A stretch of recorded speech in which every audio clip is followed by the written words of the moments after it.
धार्मिक सिद्ध स्थानों को देखने के लिए, धार्मिक ग्रंथ एवं पुराणों को सुनने के लिए हमारे चैनल को सब्सक्राइब करिए। जय महाकाल, जय महाकाली। माँ कालिका पुराण अध्याय देवी तंत्र कथन।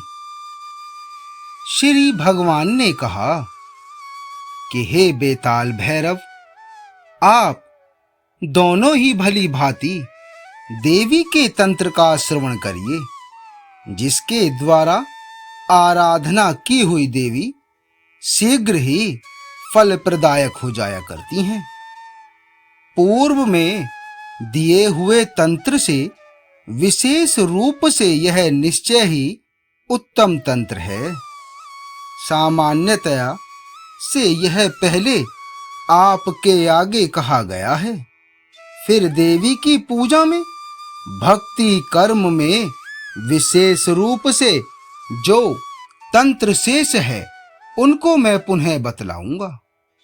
जो पुरुष महामाया की भक्ति को एकाग्रमन वाला होकर किया करते हैं, फल, पुष्प, तांबूल और जो अन्नपान आदि हैं, वह सब देवी को समर्पित किए बिना कभी नहीं खाने चाहिए। मार्ग में अथवा पर्वत के शिखर पर और सभा में साधक जैसे तैसे निवेदन करके ही अपने अर्थ को कल्पित करना चाहिए।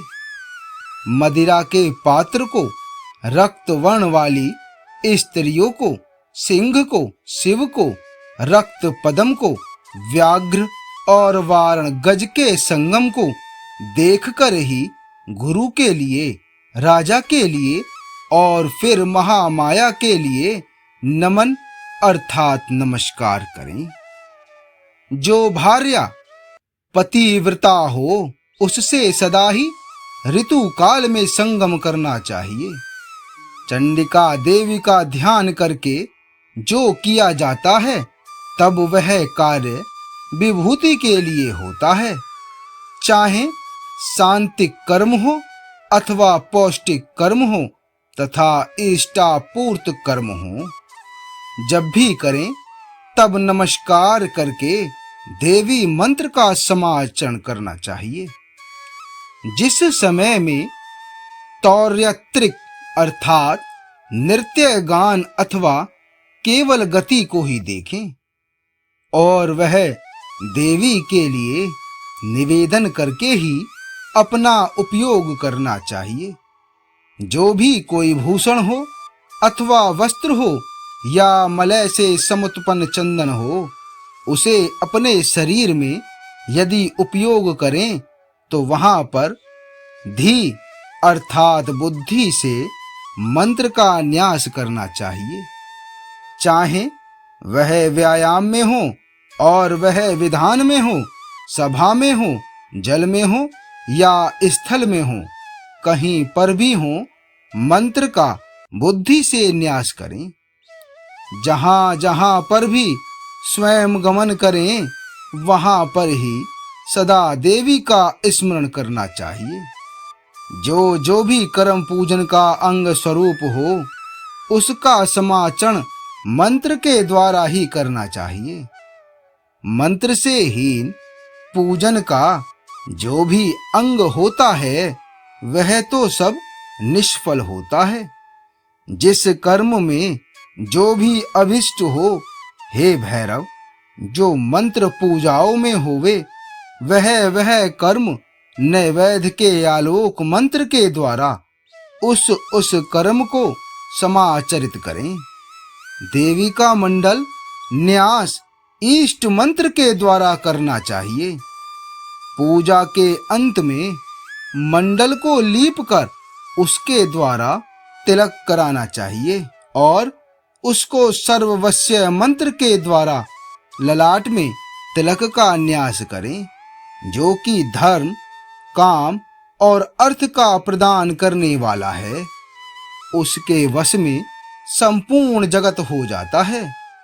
यज्ञ पूजा तथा राजा सर्व शास्त्र हैं, यह श्रुत है। पूजन के बिना जो भी कोई नर इस मंत्र के द्वारा निरंतर करे, उसके सब वश में हो जाते हैं। चाहे वह राजा हो, राजा का पुत्र हो, स्त्रियां हो अथवा यक्ष तथा राक्षस हो। चारों प्रकार के भूत ग्राम सब उसके वश में हो जाया करते हैं। प्रवास में अर्थात अपने घर से दूर देश में हो अथवा मार्ग में हो, दुर्ग में हो, स्थान के न प्राप्त होने पर कहीं भी हो, अथवा जल में हो अथवा कारागार में घिरा हुआ हो, अथवा निरंतर भूखा हो, वहीं पर महामाया की पूजा करके, जो कि बुद्धि पुरुष को मानसी ही करनी चाहिए, मन में भय के समुत्पन्न हो जाने पर तथा सिंह और व्याघ्र आदि के द्वारा समाकुल होने पर, दूसरे के चक्र में समागम होने पर मानसिक पूजन ही इन स्थितियों में रहने पर करना चाहिए, क्योंकि ऐसी दिशा में अन्य कोई भी चारा नहीं है। मन के द्वारा हृदय के अंदर योग नामक पीठ का ध्यान करके वहीं पर पृथ्वी के मध्य में पूजन का समाचरण करना चाहिए। प्रसाधन, स्नान, दंत धावन, कर्म और अन्य सभी मन के द्वारा हो करके पूजन करना चाहिए। इसके पीछे बाहर के देश में पुष्प आदि के द्वारा पूजन की जाती है, उसी भांति हृदय में भी सभी प्रतिपत्तियां करनी चाहिए। देवी का यजन करने वाला निरंतर अष्टमी तिथि में अपने रुधिरों से पूजा करनी चाहिए। लिंग में विराजमान देवी का पूजन करें, उसी भांति पुस्तक में स्थित देवी का पूजन करें। स्थंडिल में स्थित महामाया का और पादुका प्रतिमाओं में पूजन करें। चित्र और त्रिशिख में शंख का यजन करें अथवा जल में पूजन करें। शिला में, पर्वत के अग्रभाग में तथा पर्वतों में, खोह में नित्य ही भक्ति भाव और श्रद्धा से संयुक्त देवी का पूजन करना चाहिए। वाराणसी, पुरी में सदा का पूजन करना संपूर्ण फलों की देने वाली हुआ करती है। उससे भी दुगनी फल प्रदाती भगवान पुरुषोत्तम की सन्निधि में हुआ करती हैं। उससे भी दुगने फल की देने विशेष रूप से द्वारका में कही गई हैं।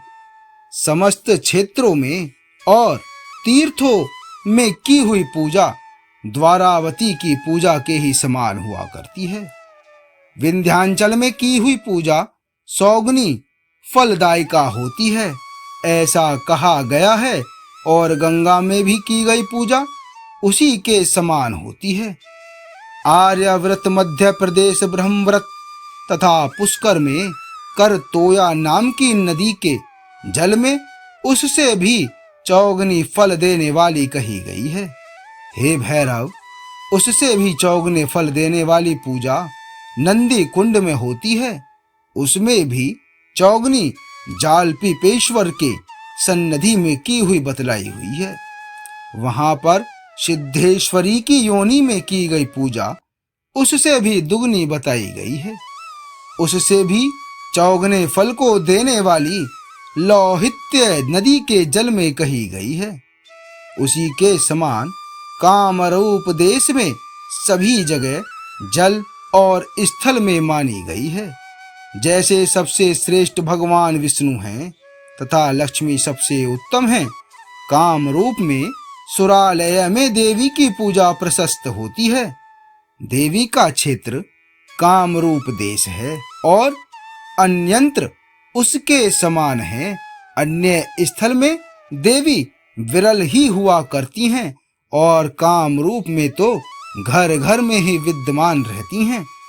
इससे भी 100 गुने महत्व वाली पूजा नीलकूट पर्वत के शिखर पर होती है। उससे भी दुगने शिवलिंग में की गई पूजा फलदायिनी होती है।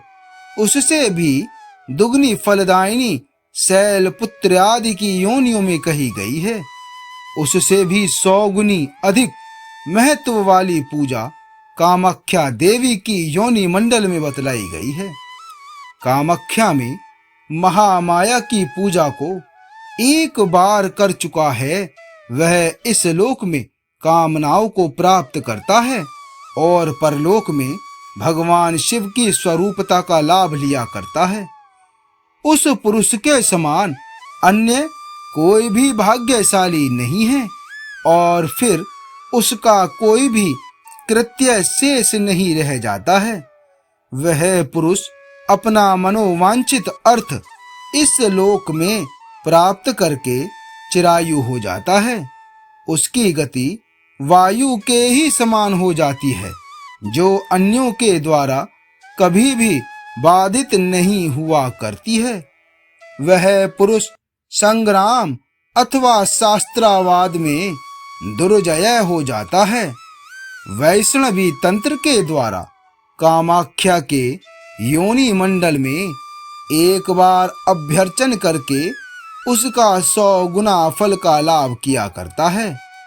मूल मूर्ति महामाया योग निद्रा जगन्नमयी है। उनका वैष्णवी तंत्र पहले ही प्रतिपादित कर दिया गया है। अन्य जो मूर्तियां कही गई हैं, जो शैलपुत्री आदि दूसरी हैं, वे सब उसी के विभाग हैं और उसके ही शरीर से निर्गत हुई हैं। जिस रीति से नित्य ही सूर्य के बिंब से किरणें निसकरण किया करती हैं, ठीक उसी भांति देवी महामाया के शरीर से उग्रचंडा आदि निकला करती हैं। मेरे द्वारा आपको उन्हीं के अंगरूप कहने चाहिए। महामाया का स्वरूप तो एक ही है और कार्यों के संपादन करने के लिए वही भिन्नता को प्राप्त हुई हैं। कामाख्या तो महामाया है और मूल मूर्ति गान ही गाया जाया करता है। वह पीठों के द्वारा विभिन्न नामों वाली होकर महामाया गाई जाया करती हैं। जिस प्रकार से एक ही भगवान विष्णु नित्य होने से सनातन है, जनों के पीड़ा को दूर करने से वही प्रभु जनार्दन इन नाम से कहे गए हैं, ठीक उसी भांति महामाया कामार्थ गिरी में संगत हुई थी। उसी समय यह महादेवी के द्वारा और नरों के द्वारा निरंतर कामाख्या कही जाती हैं। जैसे कोई पुरुष छत्र के ग्रहण करने से छत्री हो जाया करता है और स्नान काल में स्नापक कहा जाता है, ठीक उसी रीति से नाम से यह कामाख्या हो गई है। महामाया का शरीर के लिए समुपस्थित हुआ था लोहित कुकर्मों से पीत, जो कामार्थ उपयोजित किए गए हैं। काम काल में खंड का परित्याग करके वह स्वयं ही इस तृक को ग्रहण किया करती हैं। जिस समय वह काम को त्याग कर देने वाली होती हैं, उस समय में वह ऐसी धारणी होती हैं। लोहित पंकज को न्यस्त करने वाले शिव प्रेम काम काल में सित प्रेत के ऊपर सा स्थित काम को परित्यक्त कर देने वाली रमण करती हैं। उसी भांति इधर उधर गमन करके सिंह के ऊपर विराजमान होती हुई कामदा हो जाती हैं। किसी समय तो वह सित प्रेत पर होती हैं और किसी समय में रक्त पंकज पर स्थित होती हैं। किसी अवसर पर वह केसरी के पीठ पर सा स्थित होती हुई काम रूप वाली रमण किया करती हैं। जिस अवसर पर वह लोहित पदम पर सा स्थित हुआ करती हैं, तो उस समय उसके आगे केसरी चरण किया करता है। जिस समय प्रेत पर स्थित देवी होती हैं, उस समय आगे अन्य का निरीक्षण किया करती हैं। जिस समय वह महामाया के स्वरूप से वह वरदा होती हैं, उस समय पूजा के काल में प्रेत पद्म और सिंह के ऊपर स्थित होती हैं। जिस अवसर पर रक्त पद्म में ध्यान करें, तब आगे हरि का चिंतन करना चाहिए। जब हरि में ध्यान करें, तब अन्य दो आगे चिंतन करें। एक ही स्थान तीनों के ध्यान करने पर प्रेत पद्म हरि में क्रम से करना चाहिए। उन पर कामदा देवी के स्थित होने पर कामदा हरि में क्रम से करना चाहिए। एक एक पर भी जैसे भी उसी भांति शिवा का चिंतन करें। वह एक समस्त जगतों की प्रकृति जहाँ तहाँ ब्रह्मा विष्णु देवों के द्वारा वह जगन्मयी धारण की जाया करती हैं। सित प्रेत महादेव हैं, ब्रह्मा लोहित पद्म हैं, हरि हरि हैं। ऐसे ही महान ओज वाले के वाहन जानने चाहिए, क्योंकि अपनी मूर्ति से उनका वाहन होना युक्त नहीं होता। इसी कारण से अन्य मूर्ति करके तीनों वाहनता को प्राप्त हुए हैं। जिस जिस में महामाया शिव निरंतर प्रसन्न होती हैं, उसी उसी रूप से तीनों ही आसन हुए थे। सिंह के ऊपर रक्त पद्म स्थिति है, उसके ऊर्ध्व में गत शिव हैं, उनके ऊपर वह वर देने वाली अभयदायिनी महामाया हैं। इस प्रकार के स्वरूप से ध्यान करके निरंतर शिव का पूजन करना चाहिए। उससे ब्रह्मा विष्णु और शिव बिना ही संशय के पूजित हो जाते हैं।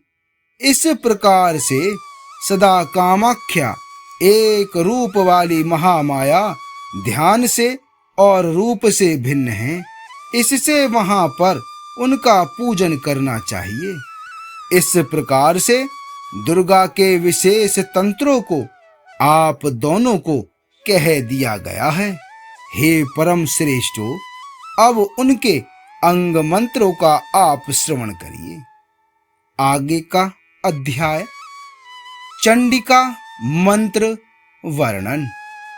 जय महाकाल, जय महाकाली।